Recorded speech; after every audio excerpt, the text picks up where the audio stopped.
सुरू होत आहे आणि खासदार शपथ देखील घेणार आहेत. एनडीएचा आवाज मोठा असा आपण आजपासून संसदेचं अधिवेशन सुरू होईल. साधारण 3 दिवस नवीन खासदारांचा शपथविधी हा कार्यक्रम चालतो. आज इंडिया आघाडीचे सर्व खासदार लोकसभेचे जे नवीन निवडून आले आहेत ते संसदेच्या आवारातील गांधी पुतळ्याजवळ जमतील. मूळ गांधी पुतळा, नंतर त्यांनी आता गांधींचा पुतळा हलवला आहे तिथे जमतील आणि 240 खासदार एकत्र संसदेमध्ये प्रवेश करतील. आणि प्रवेश करताना प्रत्येकाच्या हाती संविधानाची प्रत असेल. 240 संविधानाच्या प्रती प्रत्येक खासदाराच्या हाती असतील. ओएसिस फर्टिलिटीच्या तज्ञांनी IVF उपचार पद्धतीद्वारे 1 लाखांहून अधिक जोडप्यांना मातृत्व प्राप्तीचा आनंद दिला आहे. मोफत अपॉइंटमेंट बुक करण्यासाठी आजच संपर्क साधा. आणि संविधान रक्षणासाठी कटिबद्ध आम्ही आहोत हा संदेश घेऊन 240 खासदार हे संसदेमध्ये प्रवेश करतील. आता मोदी शहा आणि त्यांच्या ईस्ट इंडिया कंपनीला कळेल विरोधी पक्ष काय असतो. ज्या विरोधी पक्षाला गेल्या 10 वर्षामध्ये चिरडण्याचा दडपण्याचा प्रयत्न केला तो विरोधी पक्ष एक प्रचंड ताकद घेऊन संसदेमध्ये जातोय. मोदी आणि शहांसमोर 10 वर्षात प्रथमच विरोधी पक्ष नेता असेल आणि तो त्यांच्यासमोर पहिला वाकार बसलेला असेल. काँग्रेसचे 100पेक्षा जास्त खासदार आम्ही सगळे मिळून 240, हे 240चे 275 कधी होतील हे मोदी शहांना कळणार सुद्धा नाही. सर पण अजून विरोधी पक्ष नेत्याचं नाव नाही. होईल ना, त्यात काय होईल की. लोकशाही संविधान ह्या मार्गाने काही निवडी करायच्या असतात. ही काय त्यांच्यासारखी आमची ईस्ट इंडिया कंपनी नाही ना. कोणालाही कधी नेमलं, बहुमत नसलं तरी प्रधानमंत्रीपदाची शपथ घेतली नेमू. सर वायकरांना शपथ देऊ नये अशी आपली मागणी होती. असं आहे की उद्या शपथविधी होतो. बघा, या देशामध्ये जर कायदा असेल, संविधान असेल तर वायकरांना शपथ दिली जाणार नाही. अत्यंत घोळ घालून त्यांचा विजय जाहीर केलेला आहे. प्रकरण न्यायप्रविष्ट आहे. अशा वेळेला आम्ही कळवलेलं आहे निवडणूक आयोगाला आणि लोकसभा सचिवालयाला की अत्यंत वादग्रस्त पद्धतीने निकाल लावण्यात आलेला आहे. लोकांच्या मनात संशय आहे तर तुम्ही यांना शपथ देऊ नका. आता पाहूया कायद्याचं आणि किती पालन होतं आहे ते. पण अशा वेळेस आपले 240 खासदार काय करतील शपथ? पाहू ना. आता आम्ही पाहू. जर लोकभावना दडपण्याचा प्रयत्न केला तर आम्ही एकत्रित आवाज उठवू ना. आता आवाज घुमणार ना.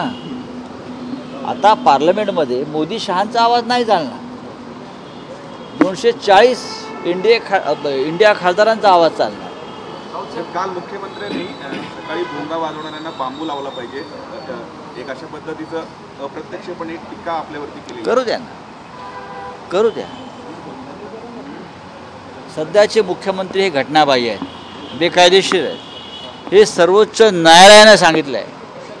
तरीही हे सरकार निर्लज्जपणे महाराष्ट्राचा बोकांडी मोदी आणि शहांनी बसवला आहे. बांबू खरं म्हणजे लोकसभा निवडणुकीत त्यांचा लागलेला आहे. लोकसभा निवडणुकीमध्ये त्यांच्या महायुतीला आम्ही सगळ्यांनी मिळून जो बांबू घातलेला आहे तो बांबू अजून निघालेला नाही आहे. तो काढण्याचा ते प्रयत्न करत आहेत. त्याच्यामुळे त्यांना स्वप्नातसुद्धा बांबू बांबू दिसतो एवढा आतमध्ये गेलेला आहे तो बांबू. आणि विधानसभेला हा बांबू आरपार जाईल हे लिहून घ्या. आणि ह्याच बांबूचे फटके या सगळ्या गद्दारांना लोक रस्त्यावर मारतील.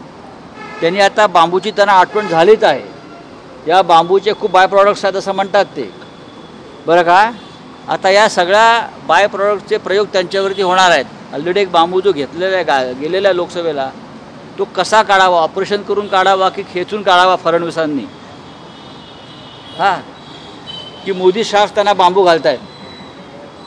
तर या आता बांबूवरती ते आता अभ्यास करतील आणि कदाचित त्यांना बांबूवरती अभ्यासावरती एखादी डिग्री मिळू शकते बोगस. विधानसभा निवडणुकीपूर्वी अर्थसंकल्प मांडला जाणार आहे. तो पुरवणी मागण्यांच्या माध्यमातून म्हणा किंवा काय महायुतीच्या आमदारांना भरघोस निधी दिला जाईल अशी चिन्ह आहे. महायुतीच्या आमदारांना भरघोस निधी देण्यापेक्षा कांदा उत्पादक, दूध उत्पादक शेतकरी बरं का जो संघर्ष करतोय त्याला देण्याचा प्रयत्न करा. तेलंगणामध्ये सरकारनं शेतकऱ्यांची पुन्हा एकदा कर्जमाफी केलेली आहे. आमची मागणी आहे माननीय उद्धव साहेबांची, पुन्हा एकदा शिवसेनेची, या राज्यातील शेतकऱ्यांना पुन्हा एकदा कर्जातून मुक्त करता येईल का? बरं का, हे महायुतीच्या लोकांना हे टक्केवारीत पैसे देण्यापेक्षा खोके तुम्ही शेतकऱ्यांचा विचार करणार आहात की नाही? दूध उत्पादक, कांदा उत्पादक, सगळ्यात जास्त आत्महत्या महाराष्ट्रात सुरू आहेत.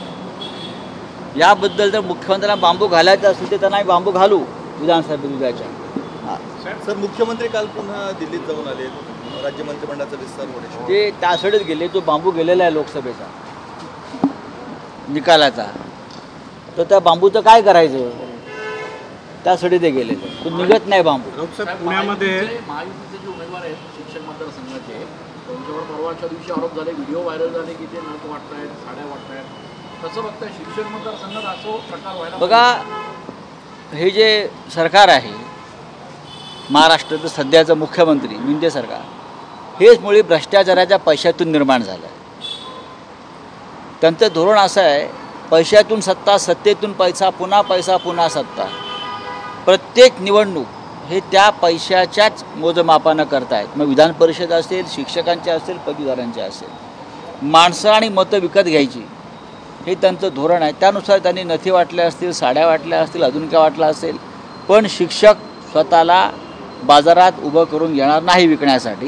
या नाशिक शिक्षक मतदारसंघामध्ये संदीप गोपाळराव गुळवे हे महाआघाडीचे उमेदवार, शिवसेनेचे उमेदवार हे प्रचंड मताधिक्याने पहिल्या फेरीमध्ये विजयी होतील. इतकंच नव्हे तर महाराष्ट्रातल्या विधान परिषदेच्या सर्व जागा, मुंबईमध्ये अनिल परब पदवीधर मतदारसंघ, शिक्षक मतदारसंघात जमो अभ्यंकर, नाशिकमध्ये गुळवे पाटील, संदीप गोपाळराव गुळवे, आणि कोकणामध्ये रमेश कीर हे महाविकास आघाडीचे उमेदवार विजयी होत आहेत.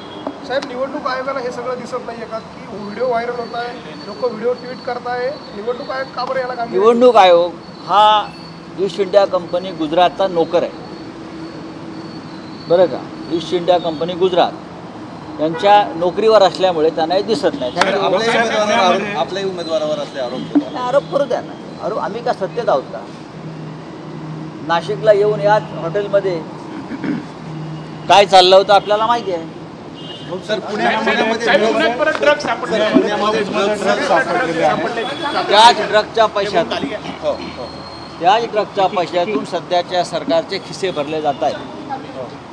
वारंवार हे आम्ही आरोप नाही केले, आम्ही पुरावे दिलेले आहेत. यांना पाठिंबा देणारे, यांना पाठबळ देणारे पोलीस प्रशासन, आमदार आणि खासदार हे कोणत्या पक्षाचे आहेत हे समोर आलेलं आहे. नीट परीक्षेत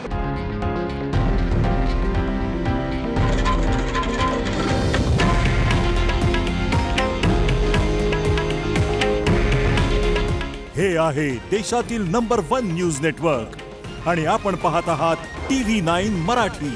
काळजी तुमची, हित महाराष्ट्राचं.